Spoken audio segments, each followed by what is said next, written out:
Welcome, everybody. My name is Lisa Doherty. This is another Zoom presentation in a series that I've been doing for the Clifton Park Library since May of 2020. So this has been going on for a little while now. The webinar is being recorded.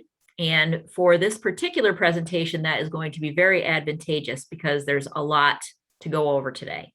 And it may be a situation where you may not recall where to find something after I go over it. So the fact that you'll be able to go back and review this webinar again is going to be really useful to you.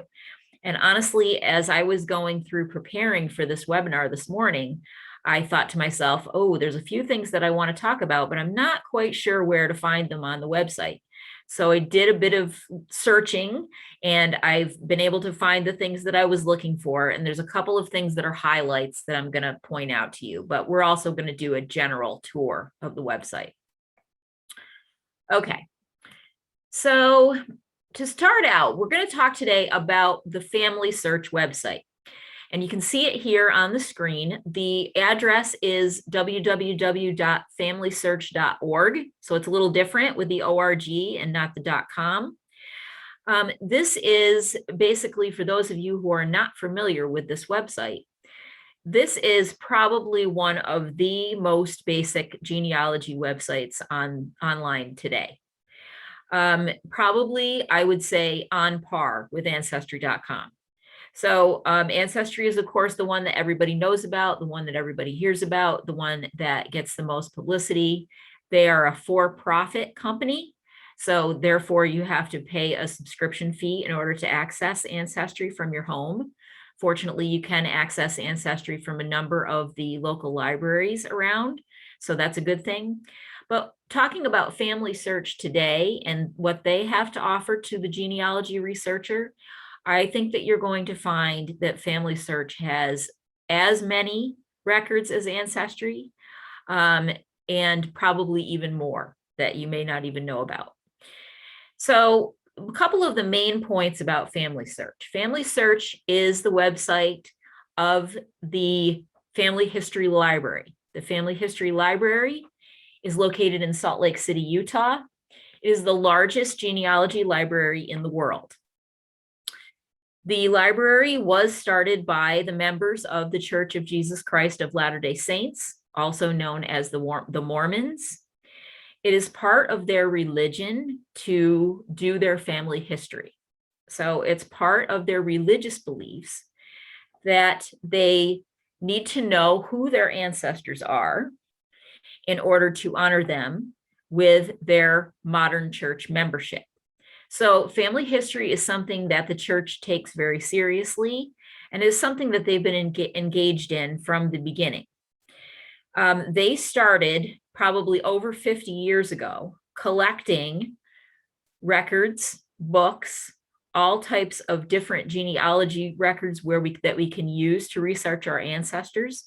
They started traveling the world and photographing these records. A lot of these records turned into microfilms, which if you've been doing this for a long time, you know that microfilm was something that we used before the internet. And Family Search was one of the pioneers of using microfilmed records for research. Family Search, as I mentioned, comes from the Family History Library located in Salt Lake City, but the Family History Library has many branches throughout the world. And we have a branch locally that's located in Loudonville on Route 9. It's just down the road from Siena College. At the moment, a lot of the branch libraries are still closed due to COVID. The main library has reopened, so that's a good thing, but most of the branch libraries are still open, are still closed. And there is going to be something that we can use to work around that closure. And I'm going to talk about that toward the end of the presentation. So that's a little bit about the background and the history of the Family Search website.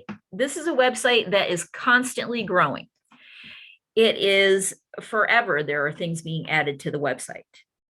The aim or the purpose of the website is to make available all of the materials that are available in the Family History Library online. We're talking about billions of pages of documents.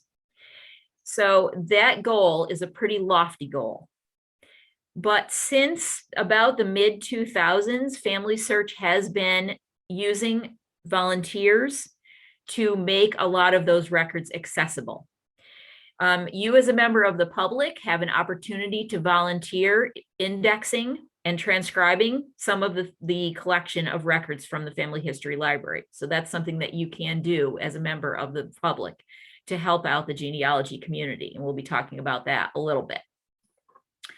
So one of the things that you might want to do when you first start with the website is you might want to create an account. Now, I'm going to hit sign in because I'm going to sign into my account.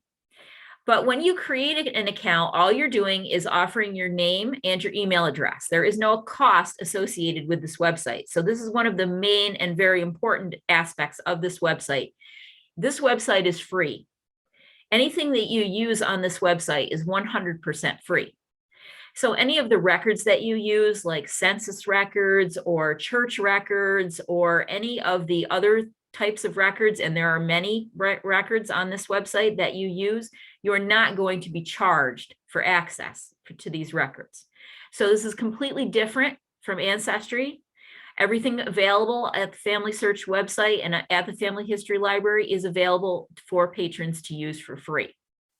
So that's a really great advantage to using this website, is that you do not have to pay a fee to use these records. So you start in by creating a free account. You would just supply your name and your email. There are going to be, sometimes there will be prompts for you to enter your account information so that you can sign in. This is so that they can keep track of the usage of the website. Obviously, they want to know how much their website is being used. So that's one of the ways that they keep track of how to use the website. There are also going to be some features on the website that are going to be unique to you, so that you will need to use an account for that. So I've signed in here, and you can see this is kind of like a front page. There are a few different things on the front page that we could use. There's on the right-hand side, they have some recommended tasks for me to do. They have a little article here at the top that says, what's a second cousin twice removed? And that's a question that all of us want to know. So that's definitely a useful article. There are some things in here about a particular person, John Albert Hall, that I suppose I've got him in my tree somewhere. And so they're telling me that there's some information about him out there that someone has posted. If I scroll down, you can see that there's more information down here about John Hall. Someone has added a picture for Abigail Jackson here, her picture of her gravestone. And Abigail is in my tree, so that's why I'm getting this information here. So coming to the first feature that I want to talk about, and that's Family Tree. So if you look up here, you'll notice that there are some things up here we can click on. We've got Family Tree, we've got search, we've got memories, we've got indexing, and we've got activities. If we click on Family Tree, that's going to bring us to the Family Tree portion of the website. Now, similar to Ancestry, you can make a tree in Family Search for your ancestors. So if you are working on a family tree and you want to find a place to do your work, to have your work online, this is a good solution. Again, this is free. You are not going to be charged to use this service. You can just use the Family Tree feature. You can put your ancestors in it. You can put all the information you collect about your ancestors in it. You can attach any records that you find on Family Search to your person on your family tree. So this has got a lot of really great features. So I'm just going to go to my tree really quick, click on tree, and I'm going to go to the tree that I've entered. So right now we're looking at a fan chart view. So you can see that there's a fan chart view here, and it starts with me in the middle, and then it goes with my father here on the left and my mother on the right, and then my mother's ancestors to the right and my father's ancestors to the left. There are different views of charts that you can look at. So I don't really care for the fan chart. It's a little bit too difficult for me to look at. I'm going to look at a landscape chart. And basically what that's going to bring you to is it's going to bring you to a traditional family tree chart. It shows you on the left-hand side, and it shows your parents, and then it shows your grandparents. All of this information you can input yourself. You can start typing in the information. It will allow you to put in that a person is living. It will allow you to enter birth and death dates. It will allow you to enter quite a bit of information. The one thing that you want to be aware of when you start a family tree on Family Search is that this family tree is what is considered a universal family tree. It's 100% public. There is no way that you can keep this tree private. That's one of the features that we have on Ancestry. If we're doing a tree in Ancestry, we can keep our tree private. Well, on Family Search, the approach is that the tree is meant to be communal. So if we're looking over here and we look at David Wilbur coffin, if I have David Wilbur in my coffin in my tree, and someone else who's doing a tree has David Wilbur coffin in their tree, the way this is supposed to work is that there's supposed to be one David Wilbur coffin that we all share. Now, of course, this is not a perfect world. And of course, people get very possessive about their family trees. So people will enter their own information. And then what happens when we click on David Wilbur coffin is we will start to see that there will be suggestions. Is this the same David Wilbur coffin as what appears in this tree? So you can tell that the way that the approach for this tree is that you're supposed to be making it a universal family tree. So in other words, we all share people, we all, share information, we all add information. This is kind of a really good idea in theory, but in practice, it's not always so good. Sometimes what happens is people will come in and they will edit the information. And of course, this tree is public, so anyone who wants to can go into David Wilbur coffin and they can edit his information. So say someone disagreed with what I have here, that his birth date is the 5th of December, 1909. Someone might say, well, you know what? That's not his birthday. I've got his birth certificate, and I know it says the 9th of December, 1909. So I'm just going to change that. So this person has changed it, and now they're going to save it. So this is one of the drawbacks with doing a family tree on here, is that any of this information can get saved.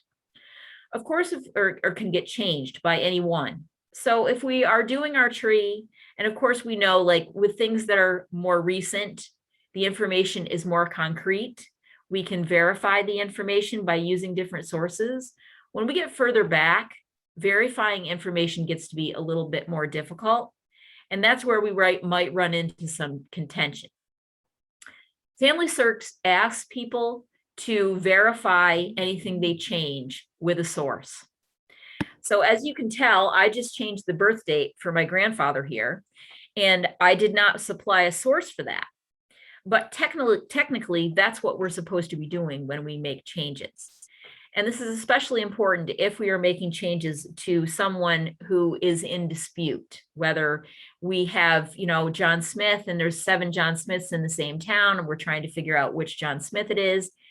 All of those changes and all of the facts that are put in here for any one person should be sourced.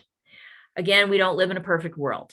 So this is kind of open to interpretation. So if you are going through and using this to find people or to find information about ancestors, you want to use any of the information that's in these trees with a lot of skepticism. You want to be able to look at the information and maybe use it as a hint, but also you want to verify it. So this is no different from any other online family tree. You have to use the information that's posted here with caution. But again, this is something that you can do for free. You can't beat free. Another thing that I wanted to point out about the trees is that you can actually print these trees pretty easily. And I know that that's something that is important to people. People love to be able to print the trees and bring them with them to different things. So here's back to my landscape view of my tree again. And I can go up to, let's see, I can go up here and I can print the tree under options. You will see that there's a few options here. Hints, we can do hints, we can do research discoveries, we could even do portraits, which means we can actually put pictures in here. If we wanted to put pictures in here, we can do that. But one thing we can do is we can print. So if we click on print, it brings up a printable version of the family tree. Now, the good thing about this printable version is that we can actually edit any of these fields that are in blue. So if we disagree with any of these fields that are in blue, we can actually go in and edit them. We can change the years. We can just do whatever we want to it. So that's what makes this very, very useful. You're able to easily print this family tree. Ancestry does not make it easy to print family trees. So this is one of the advantages of using this particular program. So that's a little bit about family trees. Like I said, I could go on and on about this for days, but this is just a little bit. The most important takeaways is realize the family tree is public and realize that anybody can change it at any time. Those are the two important things really to realize about the family tree. All right, so now we're going to move on to the next section, and that's probably the most important section, and that's called search. So you'll notice that we have a few options underneath search. We have a few different things that we can search, and including the family trees. So if you want to search the family trees that are posted here, you can certainly do that. And we also have the option to search genealogies. That's a little bit different. We'll look at that in a minute. So say we want to search records, because that's really the main reason people come to this site, is because they want to search records. They've recently changed their interface a little bit. So their search boxes look a little different than they did if you were here not, a little while ago. They've changed them in the last month or so. But as with a lot of these genealogy websites, we can just start by putting a person's name in and searching. Now, of course, if you do this, you are going to end up with a lot of hits. So I find it's best to search using a kind of more concentrated search. You want to search for something a little bit more specific so that your search isn't so huge. So of course, if we go in and we start searching, we're just going to search for John Smith. You can imagine how many hits we're going to get for John Smith. Well, let's see. We've got over 7 million hits for John Smith. So it does help us to narrow down the search a little bit more. So of course, before we go searching for our John Smith, we may have some information about him that would make him a little bit more distinctive. And if we want to add that information, we can go to the more options over here on the right-hand side. Now, this allows us to add things to our search. We have his name, John Smith. We can add any of the life events to him. So we could add a birth. So let's say we know he was born in New York. We could put that in there. And we know that he was born from about 1850 to about 1870. So let's say he was born within those 20 years. So already we've narrowed our search down quite a bit because we just want the John Smiths that were born in New York between 1850 and 1870. We could also add a family member. So if we know his spouse's name, we could add that. If we know his parents' names, we could add that. If we know one of his children's names, we could add that. We could also add some record options. Maybe we know the location that we want to look in. Maybe we want to look in just marriage records. So we're going to click marriage and we're just going to do search. And now we're going to see what we come up with. You can always make this side panel disappear by just hitting close. Here we go. We're down to only 9,000 hits. So this is great. We've narrowed our search down considerably. So now we can go through this and we can see if any of these records are something that we'd be interested in looking at. We have John Smith appearing as a groom in New York City marriage records. We can keep going down. And of course, as you can imagine, there's going to be lots of John Smiths married in New York City. So this is going to be one of the main types of images that we can, or one of the main types of databases that we can search. And again, we've narrowed our searches to only marriage records. Another way that I'm going to show you that I really like to search is by location. So instead of searching by just putting a name in, I'm going to try searching by location. So we can come down here and we can go over here on the right and we can search by place. So let's just say we want to search in New York. So we can click on New York, and that brings us to this page. This page gives us a few different options for searching New York records. The first in the top is the indexed historical records. So any of the records that appear in this section, so you see here's our collections, there's 148 collections of New York records that are indexed. And what they mean by indexed means that these records can be searched by typing a name in the search box. So if we go to New York births and christenings, we can type our ancestor's name into this box and we can search because this is an indexed collection. Indexed means that someone has gone to the trouble of pulling out all of the names and putting them in an online index, making it easy for us to search in an online search. But that's not the only option for searching for New York records. We can come down here a little further to where it says image only historic records. Now, this collection is a collection of records that exist for New York State at the Family History Library that are not indexed. So what that means is that there has not been an opportunity yet for people, volunteers, to go in and index all of these records. So what you're getting when you look at these records is a database of just images.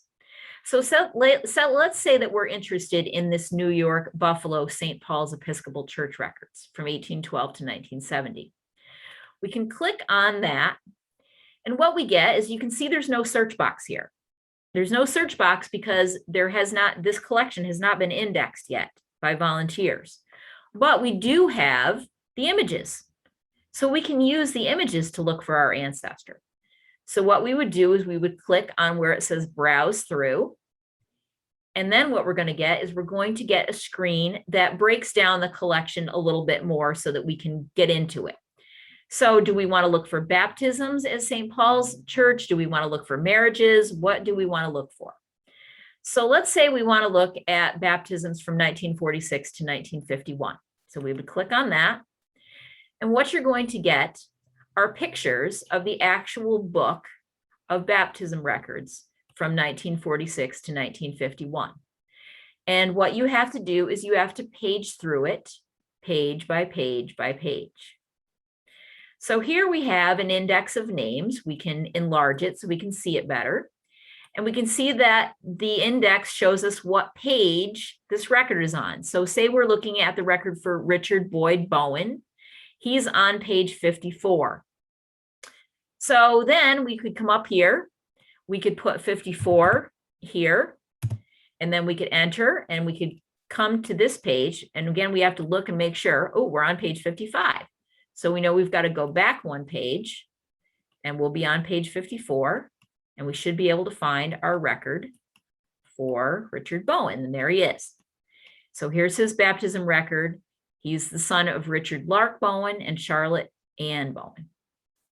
So that's how we can use these records. Is it a little bit more work than just looking up somebody and typing their name in? Absolutely, it's a little bit more work.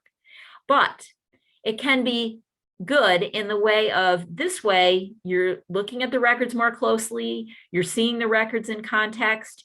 You might see a baptism right above Richard Bowen's that has another Bowen, and that might be someone who's your relative that you wouldn't know about unless you actually saw this page. So there are advantages to paging through records page by page. One thing I want to point out is that Family Search has a huge collection of records from Europe. What comes to mind right off the top of my head is Italy, lots of records from Italy, church records, civil records. A lot of these records are unindexed, and you're only going to find them using the unindexed records collections. And you're only going to be able to find your ancestor by going through page by page. A lot of work, yes, but very rewarding work because you get an education. So the point here is don't stop at only the records that can be searched with a search box, because that's really only the tip of the iceberg here for this website. So another couple of things about the search feature. So if we go back to the records, and let's go back to search here. There are many sections of this search. So there's lots of things we can search on this website. If we go to where it says search images, this is a little misleading. You're not going to be searching images of ancestors, but you're going to be searching images of the records like we just saw of the St. Paul's Episcopal Church. Again, you can search by place. So just to show you an example, if we put Italy in, we can search image groups, and it's going to give us lots of different places in Italy.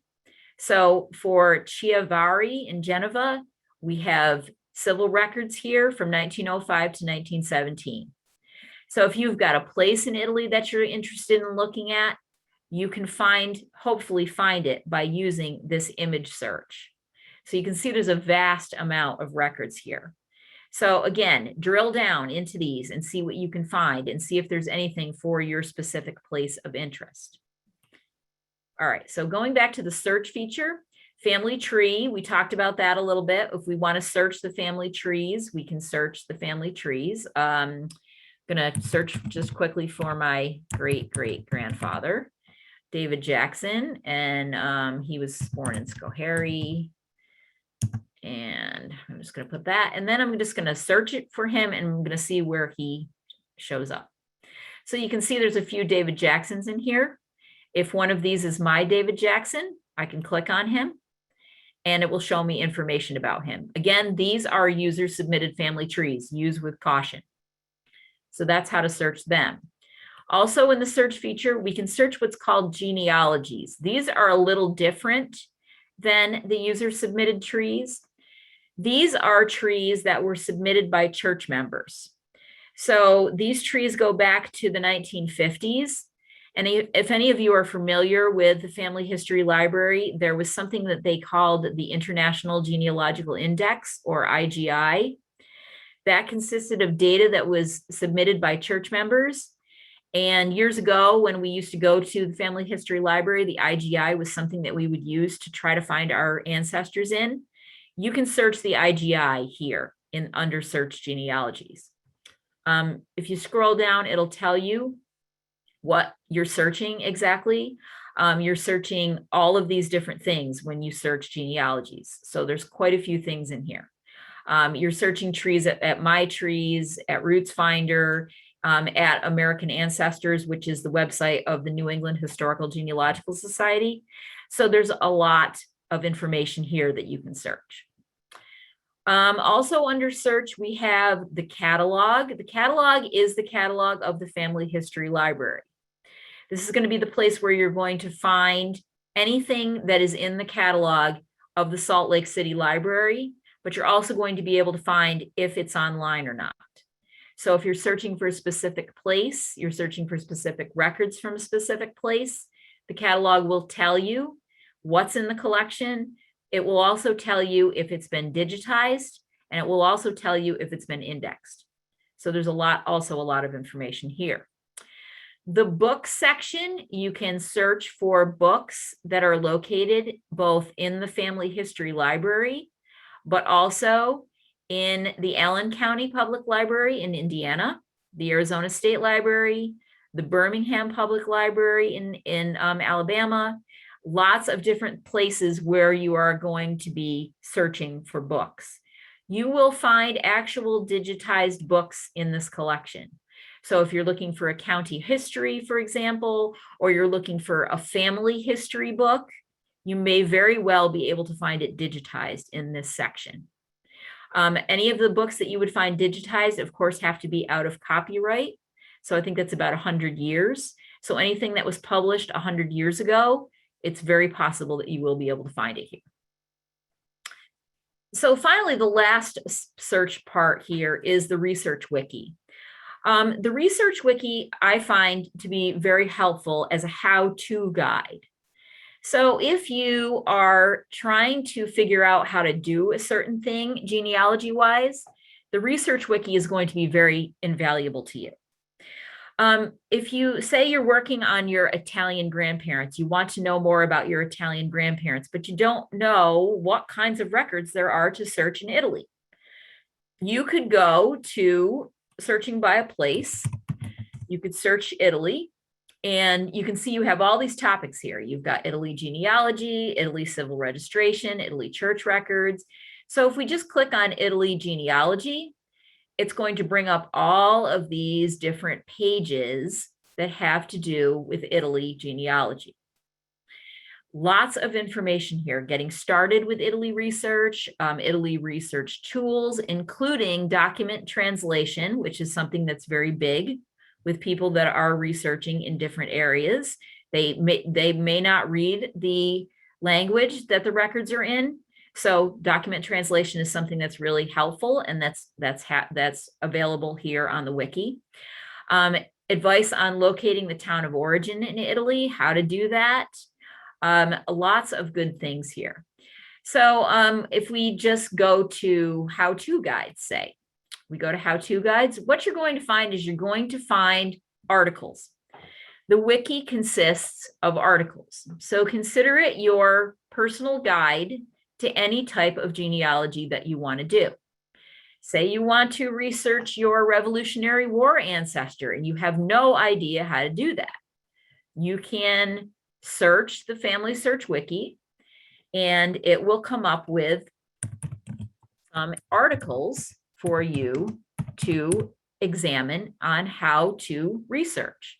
So here we've got just a general Revolutionary War, pension records, rolls, service records, all kinds of different types of records that you can search. And all of these are going to give you different articles about the war itself and about how to search for ancestors within the war records.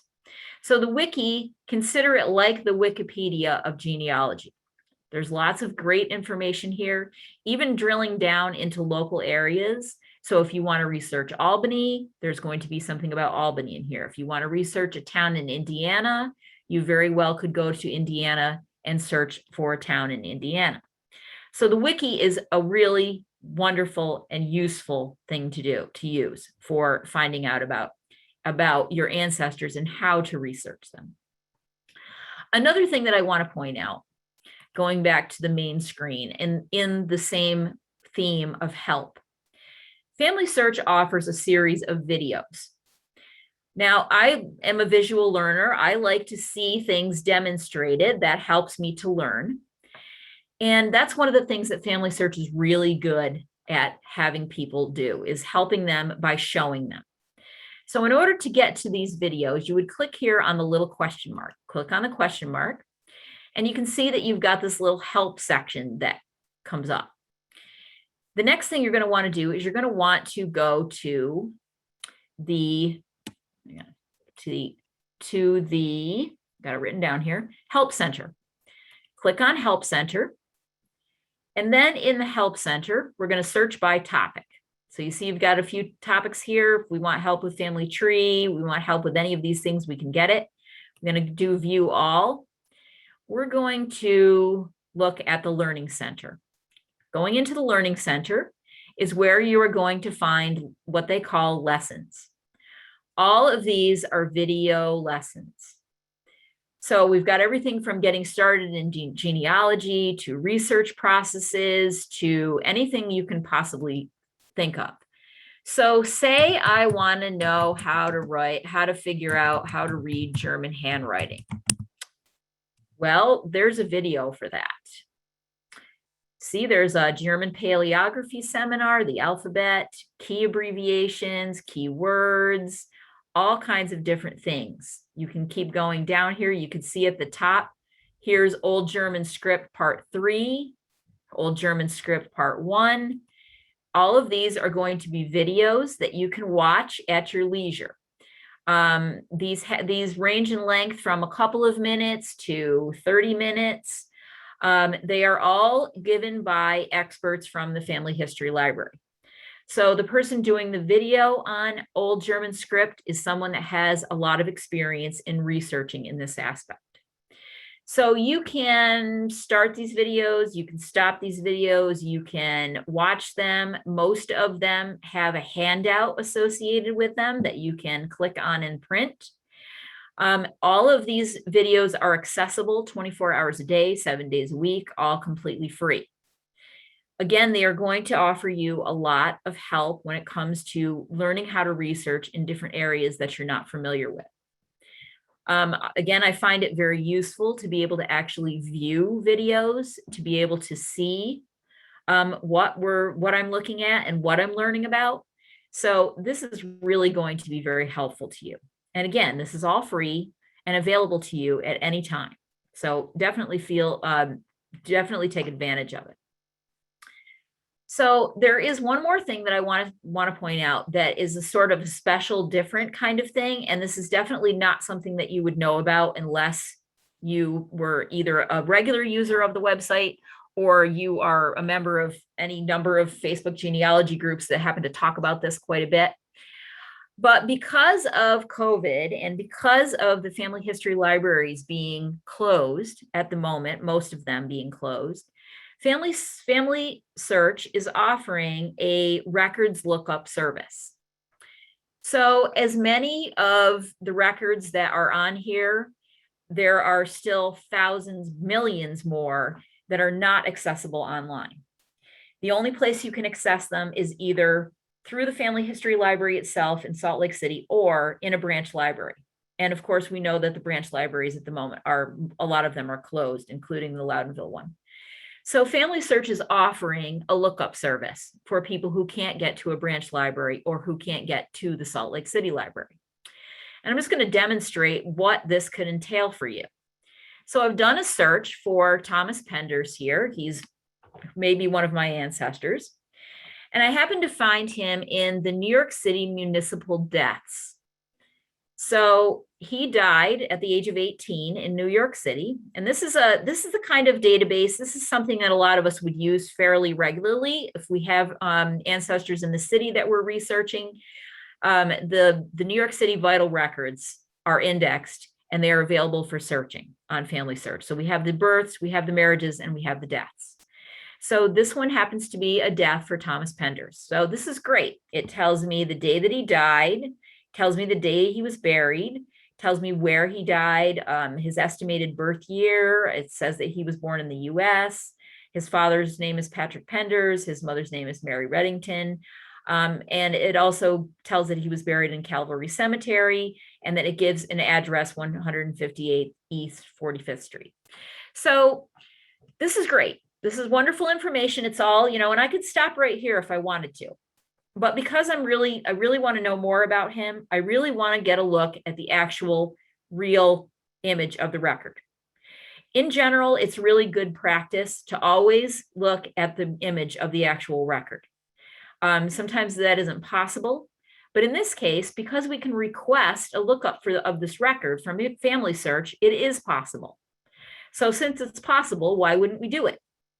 So I've got the information here on my screen. And what I'm going to do is I'm going to go to the lookup service. So I'm going to go back to the Family Search website. I'm going to go to the main page.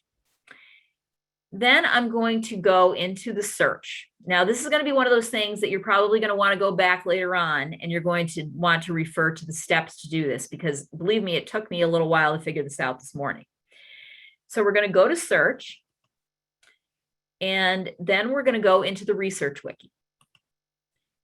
Then from there, we are going to go down here to, we're going to go over onto the left, sorry, to Family History Library here on the left.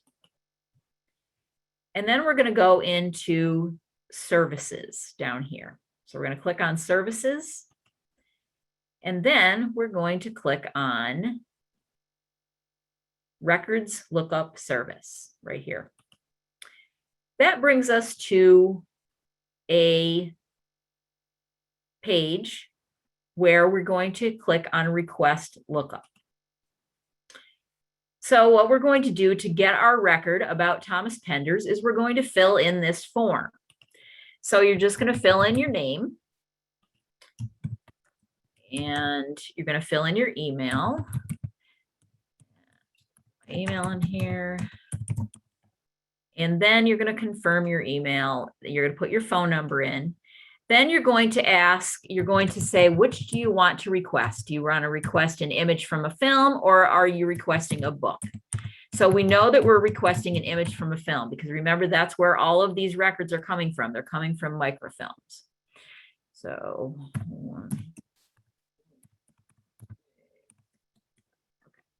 We're going to request an image. Now we're going to go to next.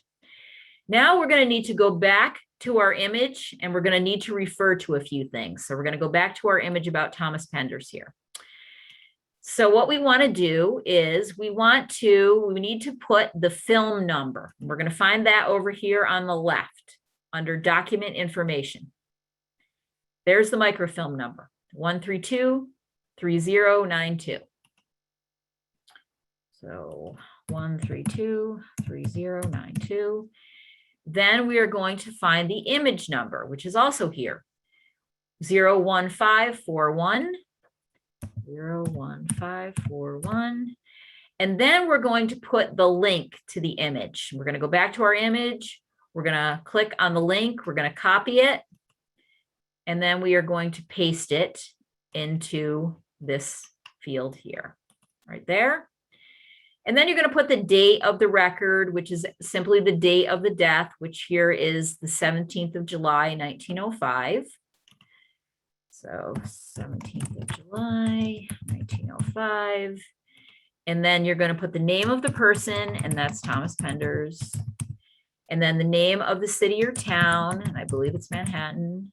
And then the type of record. So I'm just going to put death certificate. So all of this ensures that they're going to get you the image that you want, and not the incorrect information, and not the incorrect image. So you're also going to put in any additional information. Then you're going to click next, and then you agree to abide by the policies, and then you will submit it. So that's all you have to do to get an image of this record. Because right now we're just looking at a transcription. We're not looking at the actual image. That's all you have to do to get the actual image. What happens is they will email you the image, and it will be in a PDF form. So you'll be able to open it up, and they will email you the actual image of the document. So you can read it yourself.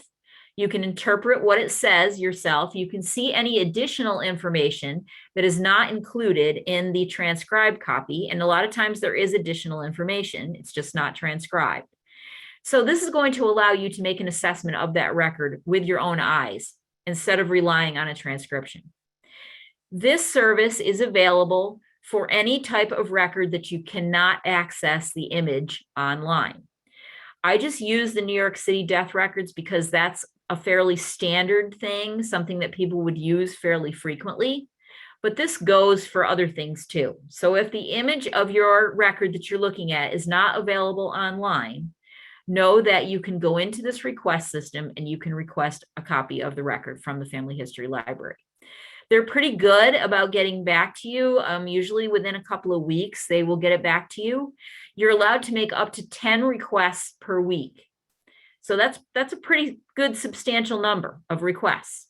So you are allowed to make up to 10 requests a week. I think I'm like over my limit for this week already. So, or for last week. So just be mindful of that. 10 requests a week is pretty generous, in my opinion. I think that's pretty good. So just a couple of quick other things that we're going to go back to the main page here, and we'll just look at a couple of quick other things. The memories section, this is an area where you can upload pictures, you can upload stories, you can search for pictures and stories in here. So if you wanted to say maybe is there a picture or a story about Albany in here? Let's just look, maybe there is. And you could search and you could see what's available. These are things that people have uploaded. So there's a picture of the McVeigh Funeral Home. Here's a couple of other funeral home pictures. Here's an obituary of Raymond Gillespie. So you can see that there are lots of things that are tagged Albany here. This is a great place to just go browse and look for things, but you can upload your pictures. You can upload anything you want to this section. If you want to tell family stories and put them in here, you can also do that. The indexing section is, I mentioned this at the beginning of the presentation. Indexing is how records are made accessible on the site. So the public is invited to participate in indexing projects. You can sign up to index You will be assigned different things to index. You can indicate what your preferences are about indexing. If you don't read a different language, you probably don't want to index something that's in a different language, but you can you can index just about anything your heart desires. And that's how indexes are made for the Family Search website. A good example of an indexing effort that's going to be coming up is in April of 2022, the 1950 census will be released. That is going to depend on indexers to get it online so it can be searched. When the 1940 census was put online in 2012, that was indexed within 4 months. So we'll see if maybe the 1950 census can get indexed even quicker than that. So Family Search will be instrumental in doing that indexing for their website. So that's something that is upcoming. And that's something that you can get involved in if you would like to get involved in.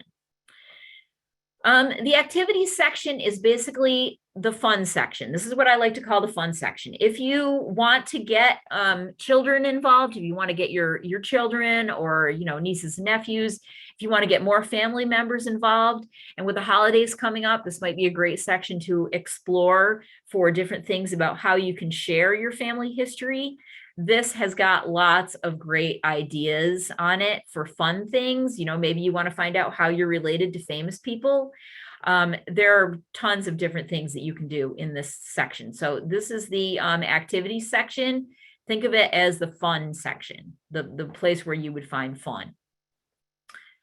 So this is a very brief overview of this website. We could literally be here all afternoon going through things on this website. There is a lot to look at. There's a lot to unpack here. Even if you are a longtime user of the family history of the Family Search website, there's probably an awful lot on this website that you're not utilizing. I find, as every researcher does, that you get involved in doing research a certain way. You have the same things that you always look at, so you kind of tend to have tunnel vision.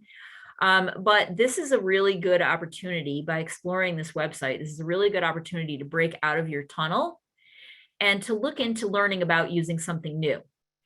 All of the tools that you need to learn are located at this one website. So there's really no excuse other than the fact that a lot of us are just, too lazy, or we just don't want to be bothered, or we just feel like, we can put it together without looking at the directions. That's how we all function. But all of the tools are here. It's like one-stop shopping. So you can get in, you can dig in, and you can really learn about a lot of different aspects about genealogy just by using this one particular website. All right. Somebody's got to have some questions because this is just crazy. If you have any questions, please type them in the chat and I will be very happy to answer them. Honestly, I really could go on and on all day about this site. There's so much to look at here. I actually was digging around a little bit this morning and I was looking at some of the Irish records that they have on here. It's amazing, just very amazing. Okay, so let's see. Where are we? I get to okay.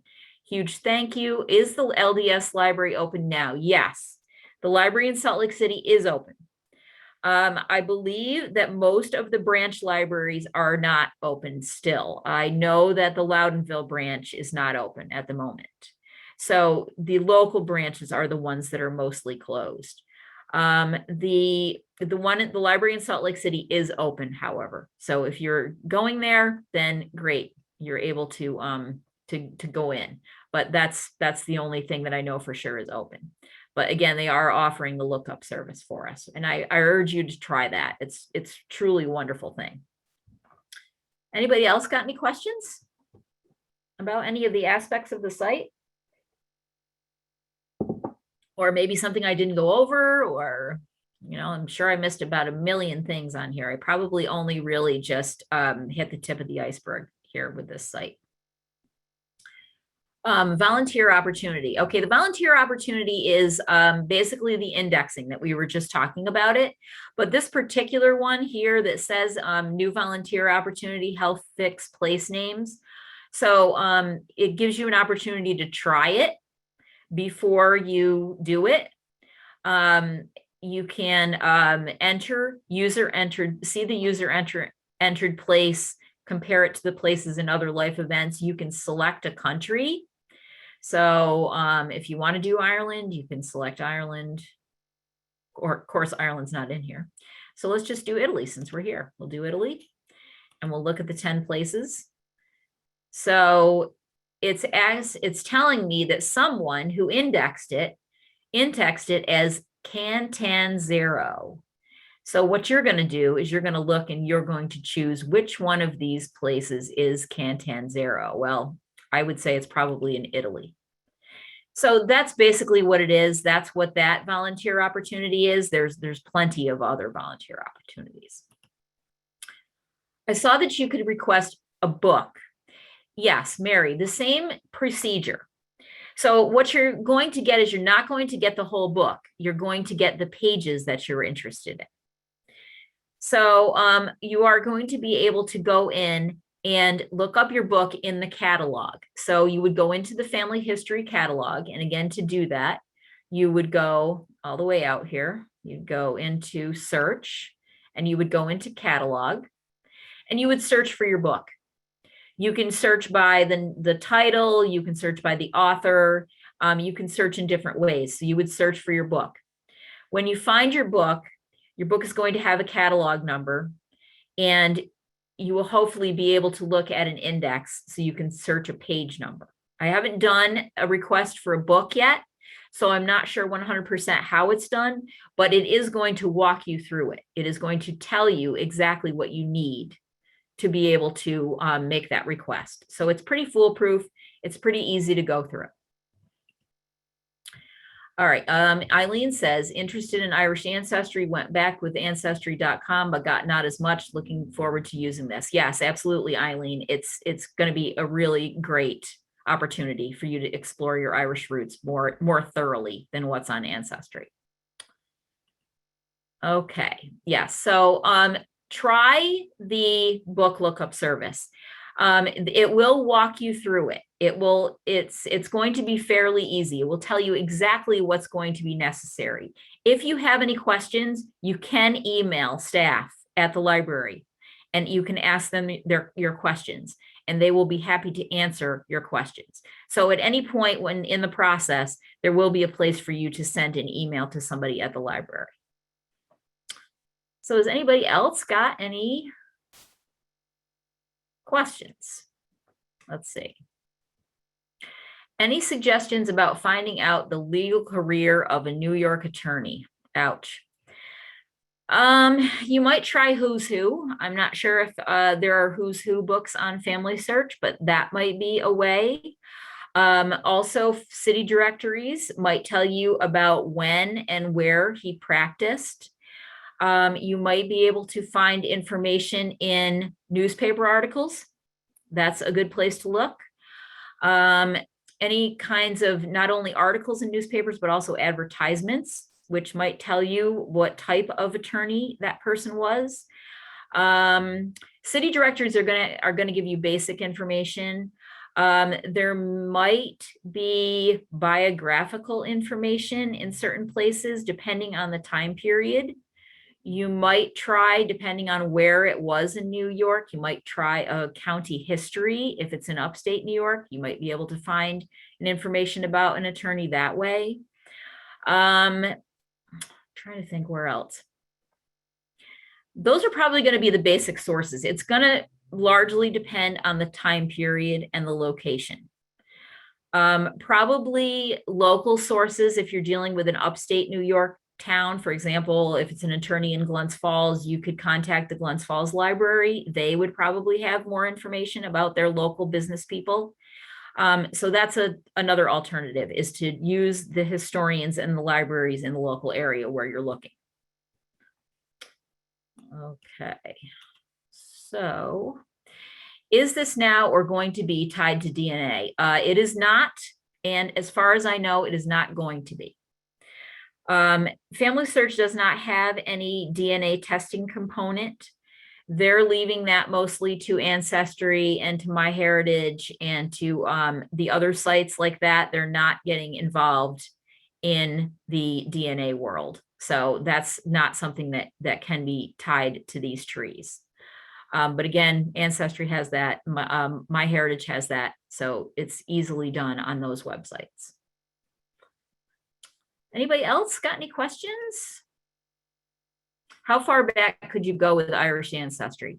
Eileen, generally, the goal is about the beginning of the 19th century. So early 1800s, that's generally the goal. Usually I tell people if you get one generation back from the immigrant, then you're doing pretty good. Some people can't even get that. It really depends a lot on when your ancestor got here, where they settled once they got here. That's really going to be huge dependency depending on what kinds of information you're going to be able to find. But it's definitely a process for sure. Okay, anybody else got any questions? If you think of questions later on, feel free to send me an email. I'd be glad to answer them. You can also, you'll be able to see this video again in a couple of days when it's posted on the Clifton Park Library YouTube channel. Can the names of hospitals of birth be located? That information would be on a birth certificate. I don't know of any other source for that information. Keep in mind that before 1940 or so, most births happened at home and did not happen in hospitals. So a lot of times when you find a birth record from, say, around the turn of the century, 1900, 1905 or so, you're going to see the place of birth is going to be the home address. But the hospital addresses and the names of hospitals would be on more modern birth certificates. So that would be where you would find that information. Okay. Does this site help with DAR membership? It can. If you can find the records that the DAR is requiring for their membership, again, it's going to be heavily dependent on time period. More modern records, as we know, they tend to be a little bit more concise than further back records. If you're dealing with a Revolutionary War soldier, a lot of times pension records can be very helpful for DAR membership claims. You would need to use someone within the DAR as your guide. They have a lot of people that are available to help people with their processing their memberships. So definitely use the resources of the DAR. They can help you to find the records that you need. Okay. Anybody else got any questions?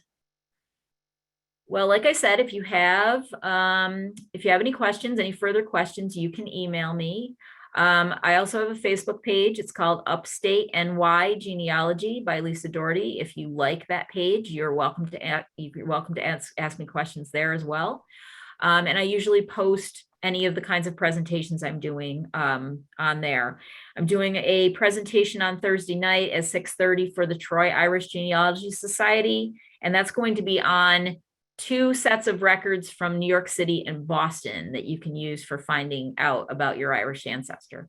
So if you go to the Troy Irish Genealogy page and you like their page, they will give you the link to the presentation. It's going to be a Zoom presentation on Thursday night. Well, thanks, everybody. I appreciate you coming in today, and hopefully you'll be here again next month. I believe we said it was November 8th, and we're going to be talking about DNA on November 8th. So thanks, everybody, for coming today. It was great to see everybody, and good luck with everything.